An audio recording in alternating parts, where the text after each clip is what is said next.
The works was very quiet, save for the quiet grumbling of its single engine.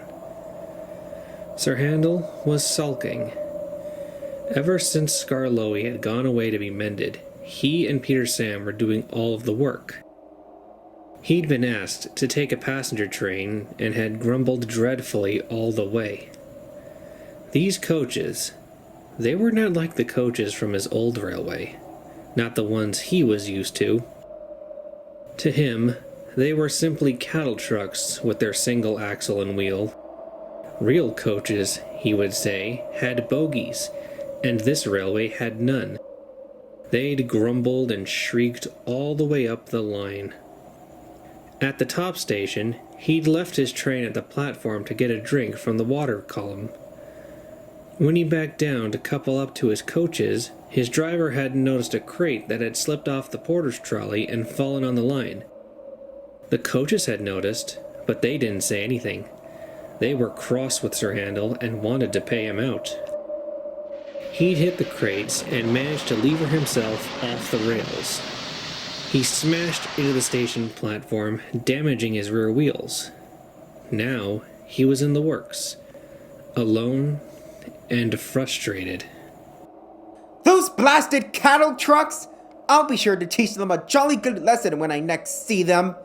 Maybe the thing controller will get some real coaches for a change. They are real coaches, even if they don't look like it. The voice made Sir Handel jump. He looked over to the standard gauge line next to him. A big, red tender engine, pushing a single coach, was backing down into the sidings. But this engine didn't have a number on its sender, just the letters LNWR. The coach had 2 axles, was painted cream and white with yellow lining like the express coaches. As the engine came alongside, it looked down at Sir Handel. Both engine and coach were covered in grime and dirt. To see an impressive red engine with a coach looking this shabby, it was honestly shocking, since it was known that the NWR took care of its engines. Why not this one? The engine spoke again. Coaches come in many shapes and sizes, my dear engine. You wouldn't like me calling you a toy, would you? No! Sir Handel said, gathering his courage. Because I'm not a toy! But you are too small to be an engine such as me. So by your logic, you must not be a real engine. Sir Handel was getting annoyed. I am a real engine! I pulled the express trains on my old line, but those cattle trucks... Coaches. The engine corrected. They let me have an accident. That's why I'm here in the works now. It's all their fault. Sir Handel grunted. The engine sighed loudly. It sounded like it was finding the smaller engine infuriating to listen to. Be happy. That is the worst you've gotten from a coach. Coaches are to be respected, only bumped when they themselves misbehave and are awkward during passenger runs. Mistreat your coaches without cause, and they will mistreat you. Rubbish! Oh, then I guess no one has ever told you. The engine said, a cold smirk forming on his face. Told me what? Oh, nothing. Just something I've heard. And it's too late for stories. You wouldn't. Yes, I would. What was I supposed to be told? The big engine grinned a little wider, steam hissing quietly from his pistons. Despite this engine's red paint, Sir Handel felt it should have been painted blue from the cold feeling he was getting from this engine. I suppose I could tell you a story that no one ever really talks about on this railway. Not that I'm surprised. It's a bit of a mystery, but if you insist, then I'll tell you. And so, the engine began.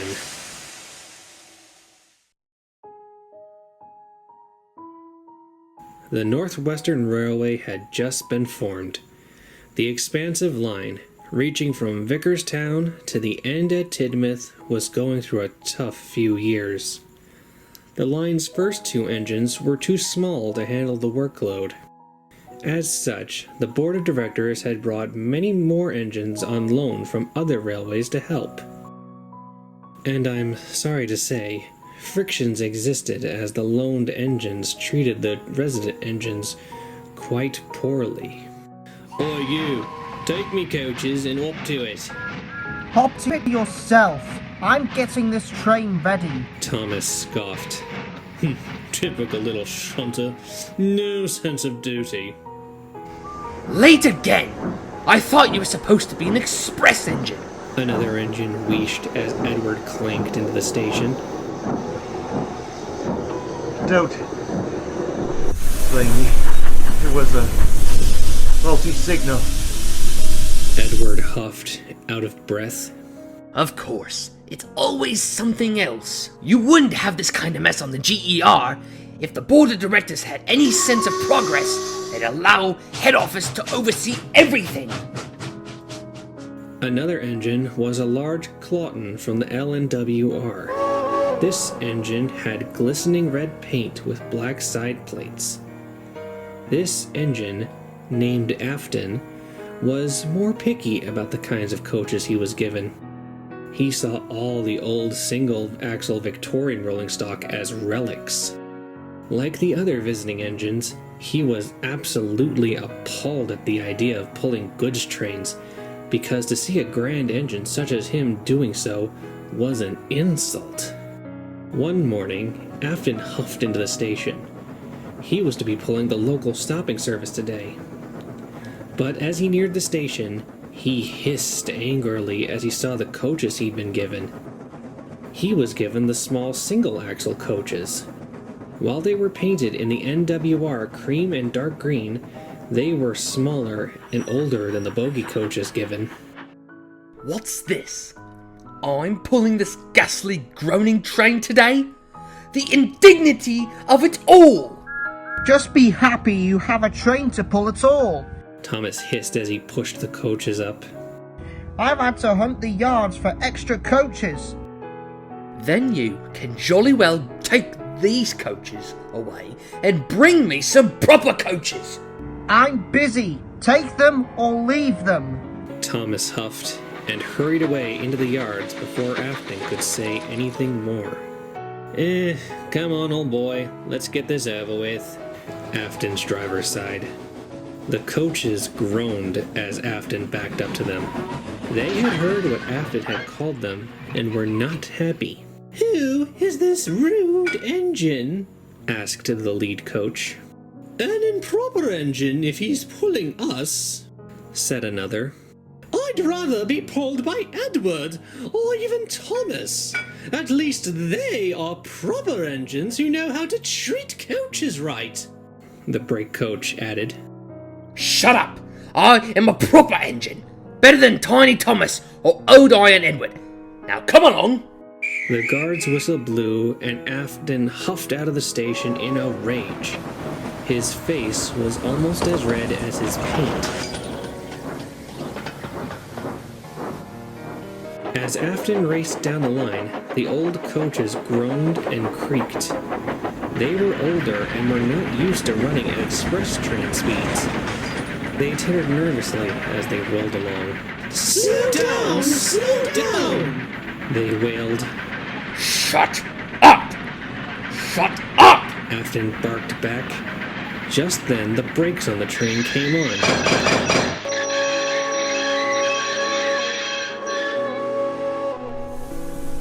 Afton stopped suddenly on the viaduct, grumbling dreadfully. An investigation of the coaches showed that the coach just behind the engine had a loose vacuum hose. While the crew set about fixing the problem, Afton fumed angrily. He thought the coaches were doing that on purpose, making him late. Eventually, the brakes came off and the train puffed away.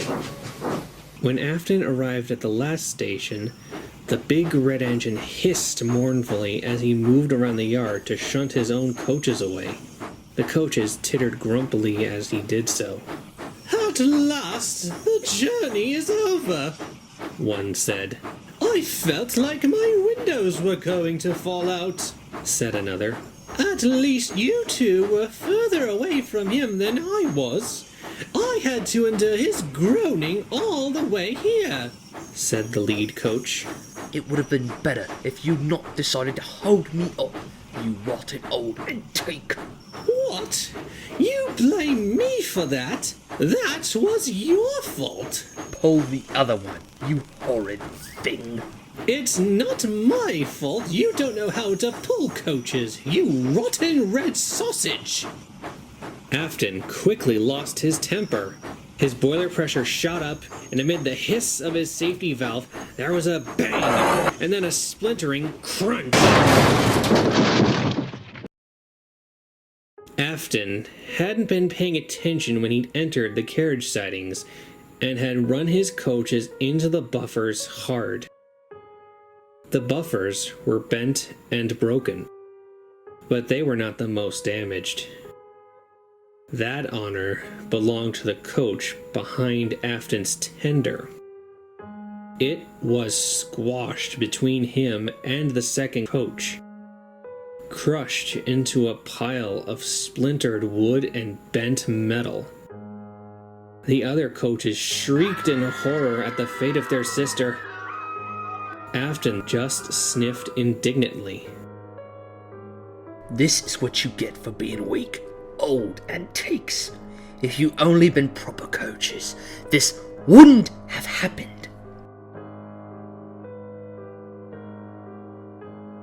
The directors were not happy with Afton's carelessness. One of them, a man named Topham Hatt, spoke the most severely. "If you were our engine, I'd send you away." Afton just sniffed. He didn't care at all. He watched as the broken coach was loaded into some trucks to be taken away. The other coaches were silent during the whole process. After a while, Afton just smirked and backed away to the sheds to rest.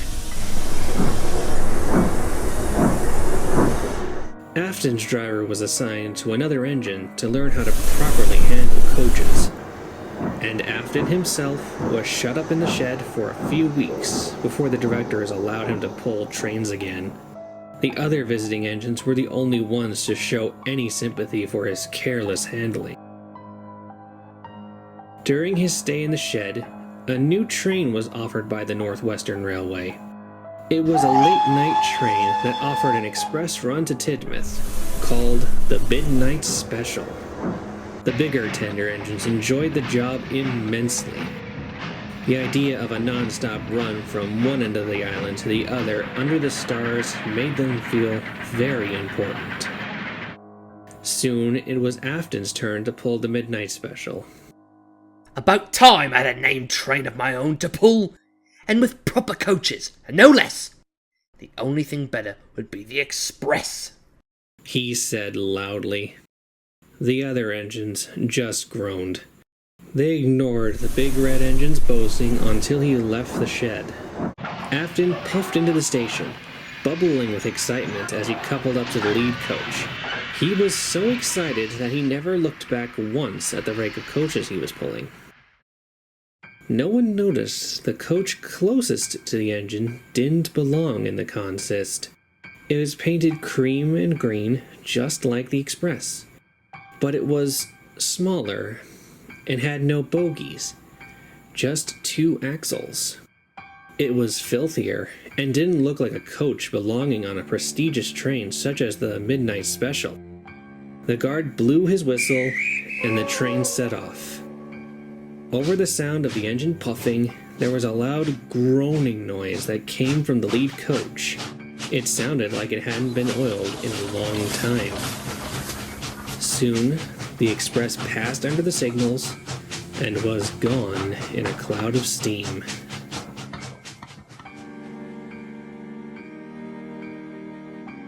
A phone rang in the signal box at Kelsthorpe Road.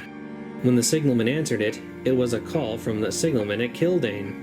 He wanted to know if the Midnight Special had passed through to check that the system was still operating.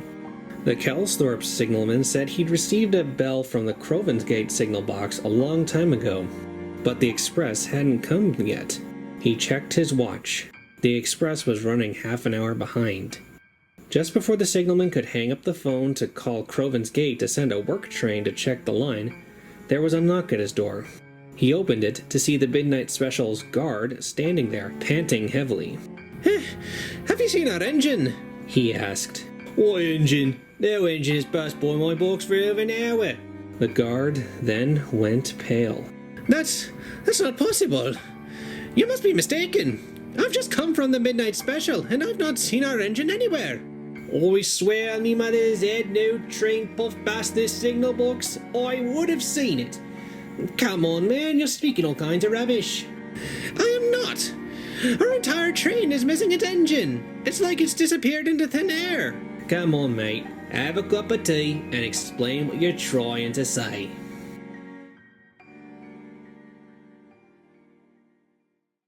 A works train was soon dispatched from Crovan's Gate. They found all 6 express coaches sitting on the main line neatly, and the irate passengers. From passenger testimony, they said one moment the train was rolling along smoothly, then, after the tunnel, the train went slower and slower until the coaches ground to a halt. When they looked out the window to see what the problem was, they saw there was no engine at the front of their train. Workmen investigated the coaches for damage, but none was found. The coupling on the lead coach was intact. While the works engine pulled the train back to the station, the workmen searched up the line. Perhaps the engine had derailed somewhere before Kelsthorpe, and the guard just missed it. However, nothing.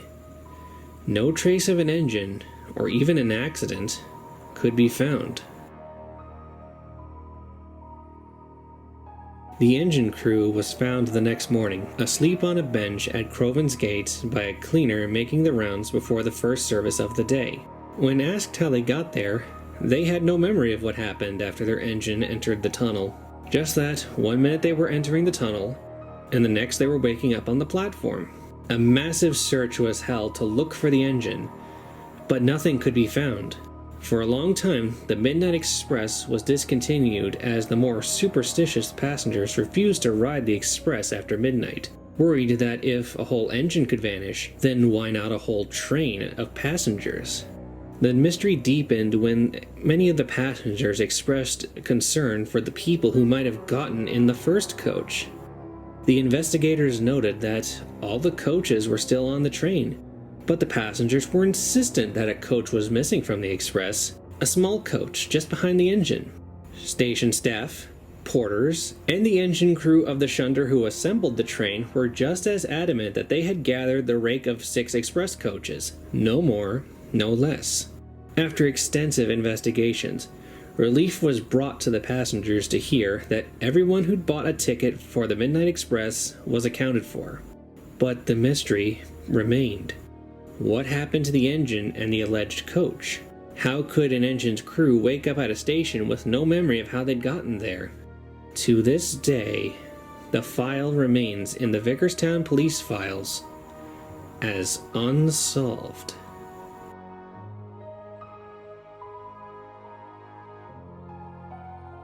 And that is the end of the story as the wider public knows, though there have been tales of engines seeing this Afton puffing along the line in the distance with a single coach behind him. But no one can be certain what they saw was real or not. The engine finished. Sir Handel stared up. His frames felt as cold as ice. He gulped and began to rally his courage. Preposterous! I've never heard of such a thing. Are you calling me a liar? The big red engine asked, glaring down at the smaller engine. No, I'm not. I'm just saying that just doesn't happen. Ghosts don't exist, and coaches certainly can't do that either. The big red engine looked down at Sir Handel before sniffing and looking up. Even without the engine looking down, his voice still made Sir Handel shudder. Deny it all you want, little engine. But heed my warning, even something as humble as a coach does not take kindly to be mistreated. They have their ways of getting even, and a simple matter such as death won't offer protection from retribution. Whatever, big engine. Anyways, it's late and... I have a name, you know, you impudent little blue bug. Oh, and what is that then? Afton. Suddenly, the coach creaked loudly. The red engine, Afton, gave a heavy sigh. I've rested long enough. I must be going. We must keep time, you know. Sir Handel blinked as his own words echoed back at him. The big engine hissed steam and slowly pulled out of the sidings, the coach creaking and groaning as it was dragged behind. Soon it vanished beyond the gloom of the yard lights and was gone. Sir Handel thought about the story for a moment before he sniffed. That engine's talking a lot of nonsense. Before long, he closed his eyes and fell asleep. Sir Handel's repairs didn't take too long, so he was soon back to pulling trains. His first job was to pull a passenger train, because Peter Sam was up taking slate from the quarry. He clanked crossly to the yard and coupled up to the coaches before dragging them to the platform. Gordon was waiting there. What's got your pistons in a fizzle this morning? He asked as Sir Handel hissed mournfully into the station. It's these wretched coaches. They let me have an accident the day before, and then last night, some stupid red engine talks nonsense about taking care of them. James wouldn't know how to take care of coaches, being a mixed traffic engine. Gordon huffed indignantly. James? No, I'm talking about that other red engine. Gordon raised an eyebrow. We only have one red engine. We don't have another red engine. Yes, you do. Afton. Afton? Now that is a name I have not heard in years. Why is that? He worked on our line for a while, even after I came to Sodor. Then one day, he was just gone. People said he just vanished, but I think he was just sent away after he left his coaches on the main line. Good riddance. Now it was Sir Handel's turn to be confused. But I saw him last night. My dear engine, Afton has never been on this island for almost 32 years, let alone been seen since. Just then, the guard's whistle blew, and the big blue engine huffed away, leaving Sir Handel with his thoughts. How could he see an engine that hadn't been on Sodor in so long? Then he remembered the story. A sudden chill ran down his saddle tanks as it all became too clear. It wasn't possible, indeed, to see an engine that hadn't been on Sodor in so long, and in such a shabby condition. Unless it hadn't really been there. The guard's whistle blew, and Sir Handel puffed away with the coaches, without so much as a complaint. Sir Handel has become a more even-tempered engine since then. Though he does still grumble about doing extra work, he has never used the words cattle trucks in the presence of the coaches again. The coaches, for their part, have just left the reason for the change alone. Why ruin a good thing, they say. Though on certain nights, just after midnight, the sound of an engine puffing past with one coach in tow can be heard, a flash of red can be seen, and then in a blink of an eye, the engine is gone into the night. Gone without a trace.